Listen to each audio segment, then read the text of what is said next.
Bapak, Ibu, saudara-saudara yang terkasih dalam Tuhan, kita akan merefleksikan bacaan-bacaan suci yang disampaikan kepada kita oleh gereja pada hari Minggu biasa ke-30, terutama bacaan Injil sangat menarik, di mana Yesus berbicara mengenai hal yang paling fundamental atau paling utama dari hidup beriman kita, yakni tentang hukum kasih. Hukum kasih merupakan hukum yang paling utama yang ditetapkan oleh Yesus untuk semua manusia yang tidak dapat diganggu-gugat atau dimanipulasi oleh siapapun demi kepentingan diri kita sendiri.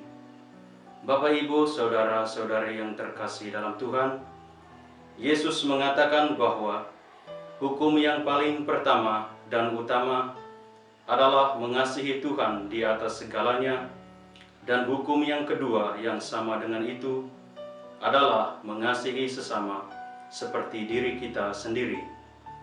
Itulah hukum yang tertinggi dan merupakan rangkuman dari segala jenis hukum, sehingga menjadi asas, dasar, atau acuan bertindak bagi setiap manusia. Tetapi kenyataannya, hukum yang begitu penting dan istimewa ini malah diabaikan dalam hidup manusia sehari-hari. Saat ini kita melihat orang ganti mencintai Tuhan dengan mendewakan teknologi, tubuh, harta, kuasa, dan juga popularitas diri. Demi kepentingan diri sendiri atau suatu golongan, orang mengganti kasih kepada sesama dengan saling membunuh, merampas hak orang lain, kaum buruh dan orang kecil ditindas, orang miskin diabaikan, dan lain sebagainya. Bapak, Ibu, saudara-saudari yang terkasih dalam Tuhan, hari ini Yesus kembali mengingatkan kita akan panggilan kita yang sesungguhnya, yakni mengasihi Tuhan dan mengasihi sesama. Allah telah mengasihi kita terlebih dahulu dengan mengorbankan putranya Yesus Kristus di salib, agar kita yang berdosa bersatu dengannya dan memperoleh hidup kekal. Kasih yang sama juga diminta oleh Allah dari kita. Mengasihi Allah berarti selalu mengingat kebaikan Allah dan kita beribadah hanya kepadanya. Hal ini diwujudkan dengan menjalin relasi dengan Allah dalam doa dan usaha untuk melawan dosa, melakukan apa yang baik dan benar dalam pandangannya, dan melakukan apa yang diperintahkan oleh Allah. Kasih kepada Allah bukanlah soal perasaan yang muncul secara spontan, tetapi juga merupakan komitmen untuk mewujudkannya dalam tindakan nyata. Jika Tuhan melakukan kebenaran dan keadilan, membela orang miskin dan tertindas, kita pun harus melakukan hal yang sama. Allah menghendaki supaya kita mengasihi sesama seperti diri kita sendiri, dan kita harus melakukannya juga. Bapak, Ibu, saudara-saudari yang terkasih dalam Tuhan, mengasihi Allah merupakan tanggung jawab yang harus dipenuhi oleh kita manusia. Meski demikian, hal itu belum cukup. Yesus menghendaki agar kasih kepada Allah itu diungkapkan dan diwujudkan dalam kasih kepada sesama manusia seperti diri sendiri. Yesus mengajarkan agar kita saling mengasihi seperti Ia telah mengasihi kita. Itulah landasan kasih Kristiani kita. Kasih Kristiani mengandaikan dua hal. Yang pertama, kasih Allah kepada kita karena kebaikan Allah. Hal ini adalah dasar persatuan kita dengannya. Dan yang kedua, kasih kita kepada sesama karena persatuan kita dengan Allah. Ini adalah asas atau dasar persekutuan kita dengan orang lain.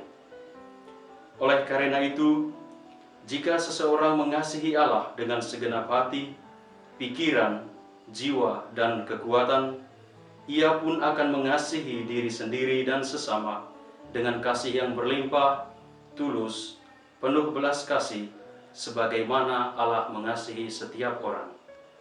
Bapak, Ibu, saudara-saudari yang terkasih dalam Tuhan, kita sebagai pengikut Kristus dipanggil untuk mempraktekkan kasih dalam hidup kita sehari-hari. Itulah keutamaan Kristiani kita.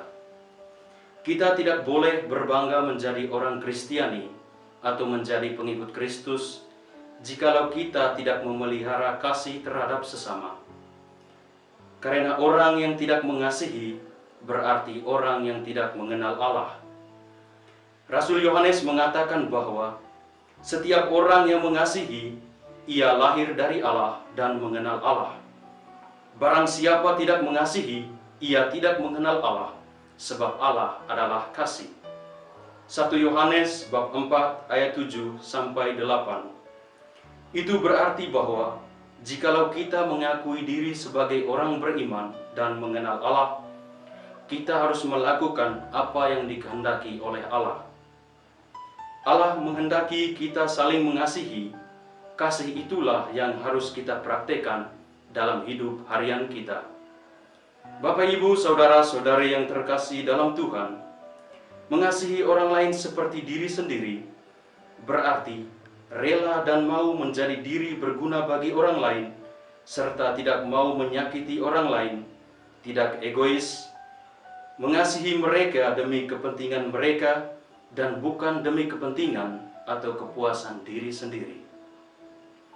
Mengasihi sesama berarti mengasihi mereka secara jujur dan memilih untuk mengusahakan apa yang baik bagi sesama, bukan hanya sekedar mengharapkan apa yang baik. Hal ini berarti kita harus mewujudkannya dalam tindakan konkret. Misalnya, memberikan bantuan kepada orang yang membutuhkan, memperhatikan orang yang lapar, membela hak orang yang diperlakukan tidak adil, memperhatikan para pengungsi, bela rasa kepada mereka yang diacuhkan manusia, mendengarkan keluhan, memberikan nasihat, mendoakan mereka. Kita diajak untuk tidak menindas orang kecil, orang asing, para janda, yatim piatu, dan lain-lain, seperti yang disampaikan dalam kitab Keluaran bab 22 ayat 21 sampai 27. Bapak, Ibu, saudara-saudari yang terkasih dalam Tuhan, semoga berkat bantuan Roh Kudus kita mampu melakukan kehendak Allah, yakni mengasihi Tuhan dan mengasihi manusia. Semoga Tuhan memberkati kita. Amin.